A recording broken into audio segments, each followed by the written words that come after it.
দর্শক, এবারের নির্বাচনে বিএনপির ভূমিধস জয়ের পরে সবথেকে আলোচিত যে ব্যাপারটা সেটা হচ্ছে জাতীয় পার্টির ভয়াবহ বিপর্যয়। এবারে নির্বাচনে অংশগ্রহণ করেই কি জাতীয় পার্টি অনেক বড় একটা ভুল করেছে? জাতীয় পার্টি 196টা আসনে নির্বাচন করে একটিতেও বিজয়ী হতে পারেনি। এমনকি তাদের চেয়ারম্যান জিএম কাদের তিনি তার আসনে তৃতীয় হয়েছেন, দ্বিতীয় হতে পারেননি। তাদের সেক্রেটারি পাটোয়ারি তিনি জামানত হারিয়ে ফেলেছেন। এরকম অবস্থা জাতীয় পার্টির ইতিহাসে এবারই প্রথম। জাতীয় পার্টির এই ভরাডুবি কেন হলো? জাতীয় পার্টি কি পলিটিক্সের চালে বড় ধরনের কোনো ভুল করে বসেছে? চলুন একটু পরাজয়টা কি কেন হলো, কিভাবে হলো, চেয়ারম্যান সেক্রেটারি সহ জাতীয় পার্টির অবস্থাটা এবারের নির্বাচনে কি দাঁড়িয়েছে, কোন পয়েন্টে তারা ভুল করলো, সেগুলো একটু আলোচনা করে বোঝার চেষ্টা করি। জাতীয় পার্টি কি শেষ পর্যন্ত বাংলাদেশের রাজনীতি থেকে হারিয়ে যাচ্ছে? থাকবেন পলিটিক্স টিভির নিয়মিত দর্শক। বলছিলাম জাতীয় পার্টির কথা। জাতীয় পার্টি এবারের নির্বাচনে ভয়াবহ ফল বিপর্যয়ের মধ্যে পড়েছে, একটিতেও জিতেনি। এটা জাতীয় পার্টির ইতিহাসে এর আগে কখনো ঘটেনি। তাদের ক্ষমতার সময় তো ঘটেনি, 91 সাল থেকে এ পর্যন্ত যত নির্বাচন হয়েছে কোনো নির্বাচনেই এরকম ভয়াবহ বিপর্যয় হয়নি। এই বিপর্যয়টা কেন হলো এটা নিয়ে খুবই ইন্টারেস্টিং একটা স্টোরি করেছে দৈনিক প্রথম আলো। প্রথম আলো তাদের শিরোনামে বলছে, নির্বাচনে জাতীয় পার্টির যে কারণে ভরাডুবি, এবং কারণগুলো অনুসন্ধান করতে গিয়ে তারা বলছে যে দলের চেয়ারম্যান জিএম কাদের রংপুর 3 আসনে তৃতীয় হয়েছেন। এই আসনে জয়ী হয়েছেন জামাত ইসলামের প্রার্থী মাহবুবুর রহমান বেলাল, 1,75,827 ভোট পেয়েছেন তিনি। বিএনপির শামসুজ্জামান শামু তিনি পেয়েছেন 84,578 ভোট, অর্থাৎ আর জিএম কাদের তিনি পেয়েছেন 43,000, মানে সেকেন্ড যিনি হয়েছেন তার অর্ধেক ভোট পেয়েছেন জিএম কাদের, 43,385 ভোট। তার মানে প্রথম যিনি হয়েছেন তার থেকে মানে 1,22,000 ভোট কম পেয়েছেন জিএম কাদের, যেটা এরশাদের নিজস্ব আসন। জিএম কাদেরের এই ভরাডুবি কেন হলো সেটা একটা বড় প্রশ্ন। অন্যদিকে জাপার মহাসচিব শামীম হায়দার পাটোয়ারি গাইবান্ধা 1 আসনে নির্বাচন করে চেয়ারম্যানের চেয়েও কম ভোট পেয়েছেন, মাত্র 34,000-এর কাছাকাছি ভোট পেয়েছেন তিনি। এই আসনে জামাতের প্রার্থী জিতেছেন মাজিদুর রহমান, 1,40,726 ভোট পেয়েছেন।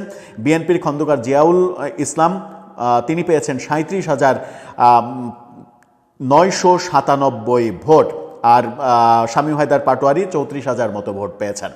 এবারে নির্বাচনে বিএনপি, ইসলামী আন্দোলন, জামাত ইসলামীর পর সবচেয়ে বেশি প্রার্থী প্রতিদ্বন্দ্বিতা করেছে জাপার। রাজনৈতিক বিশ্লেষকদের মতে গত 17 বছর আওয়ামী লীগের লেজুর বৃত্তি করার যে রাজনীতি, সেটার কারণেই সারা দেশে জাতীয় পার্টি তার কর্মী সমর্থক হারিয়েছে। সর্বশেষ 2024 সালের জাতীয় নির্বাচনেও জাপা পেয়েছিল 11টি আসন, যা দলটির ইতিহাসে সর্বনিম্ন ছিল।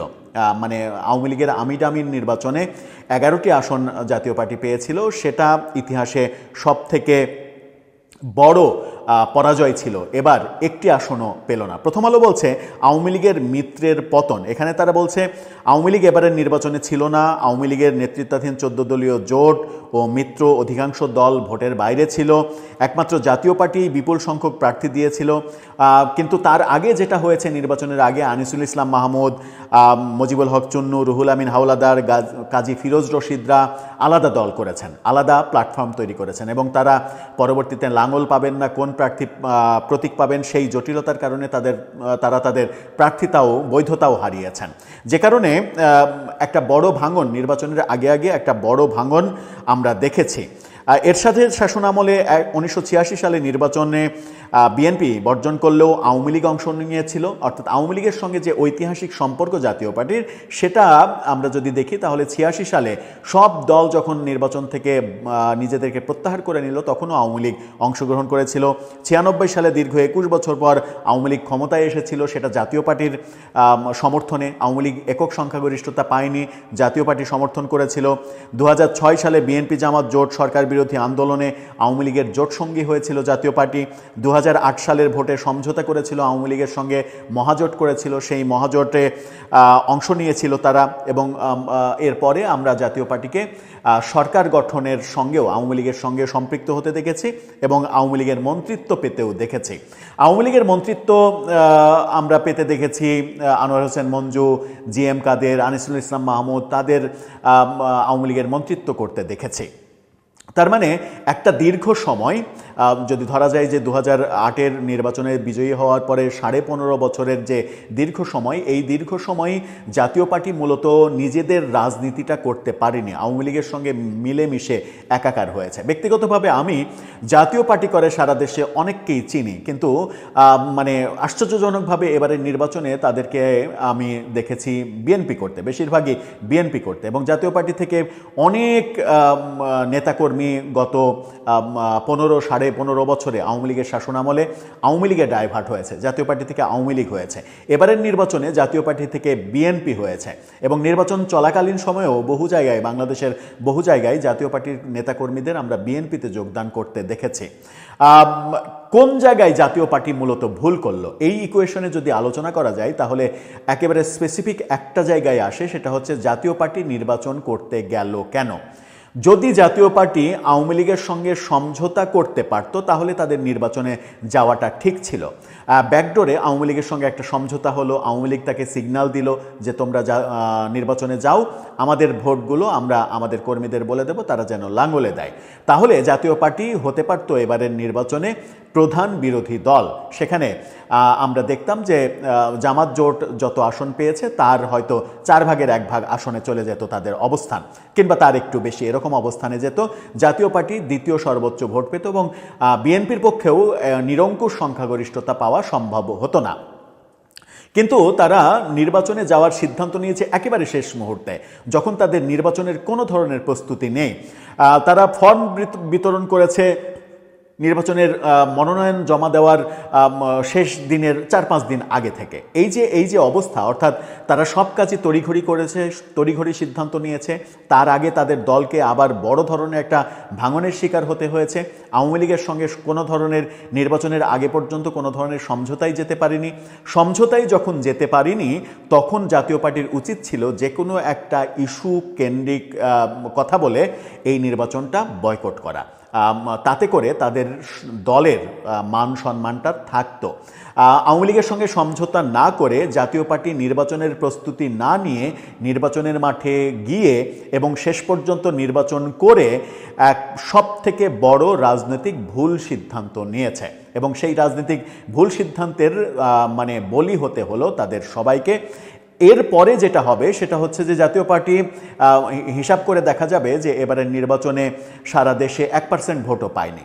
তো যদি তাই হয় তাহলে জাতীয় পার্টি সর্বশেষ যেটাতে আমরা দেখেছি, সর্বশেষ 2024-এর নির্বাচনে তারা ভোট পেয়েছিল 1996-এর তারা ভোট পেয়েছিল, আসন পেয়েছিল 32%, ভোট পেয়েছিল 16% 96 সালে। এরপরে 2001-এ তারা 7% ভোট পেয়েছিল। 2014-তে তারা সেই ভোটে গিয়ে দাঁড়িয়েছিল, 2014-তেও 7% ভোট পেয়েছিল। এরপরে আমরা দেখেছি 2024-এ যে 11টি আসন পেল, সেই 11টি আসনের সময় তাদের ভোট গিয়ে দাঁড়িয়েছে 3%। 2001-এ যে মানে 1996-এ যে সমর্থন তাদের 16% ছিল, 2024-এ গিয়ে সেই সমর্থন তাদের হয়ে গেছে 3%। 2024-এর সেই 3% এবার 2026-এ এসে হয়ে গেছে একের চাইতে অনেক কম, অর্থাৎ 0.00 এরকম ডিজিট হবে। আমরা মানে সর্বশেষ পরিসংখ্যান দেখলে নির্বাচন কমিশন যখন এটা মানে বাইরে দেবে যে কে কোন দল কত % ভোট পেল, তাতে আমরা দেখব যে জাতীয় পার্টি 1% ভোটও পায়নি। এবং এই দৃশ্য জাতীয় পার্টিকে দল হিসেবে অস্তিত্বের সংকটের মুখে ফেলেছে। চেয়ারম্যানের এই ভরাডুবি চেয়ারম্যানের নেতৃত্ব নিয়ে প্রশ্ন তৈরি করবে এবং জাতীয় পার্টিতে আবার একটা বড় ভাঙনের সৃষ্টি হতে পারে।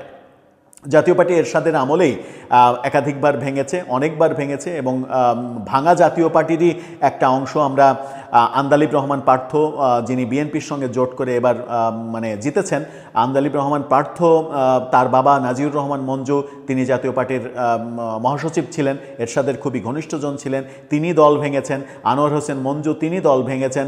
তারপরে অনেকগুলো খণ্ড হয়েছে জাতীয় পার্টি, এমনকি রওশন এরশাদ পর্যন্ত আলাদা দল করেছেন, বিদিশা এরশাদ তিনি আলাদা প্ল্যাটফর্ম করার চেষ্টা করেছেন। সব মিলিয়ে জাতীয় পার্টি আগে থেকেই টালমাটাল অবস্থা ছিল, যেটা আমরা 2024 সালে দেখেছি 3% মানে ভোটে এসেছিল, কিন্তু এবার তারা আমার মনে হয় যে শূন্যের কাছাকাছি চলে গেল এবং নির্বাচন করার এই সিদ্ধান্ত জাতীয় পার্টিকে ধ্বংসের দ্বার প্রান্তে নিয়ে গেল। আমার মনে হয় যে জাতীয় পার্টি আগামীর রাজনীতিতে অপ্রাসঙ্গিক হয়ে পড়তে পারে এবং জাতীয় পার্টি অপ্রাসঙ্গিক হয়ে পড়লে সেটা বাংলাদেশের গণতন্ত্রের জন্য, গণতান্ত্রিক রাজনীতির জন্য একটা বড় দল হারানো, এই ব্যাপারটা গণতন্ত্রে খুব একটা সুবাতাস বয়ে আনবে না। দর্শক, আপনার অন্য কিছু কি মনে হয় জাতীয় পার্টির এই ভরাডুবির পেছনে?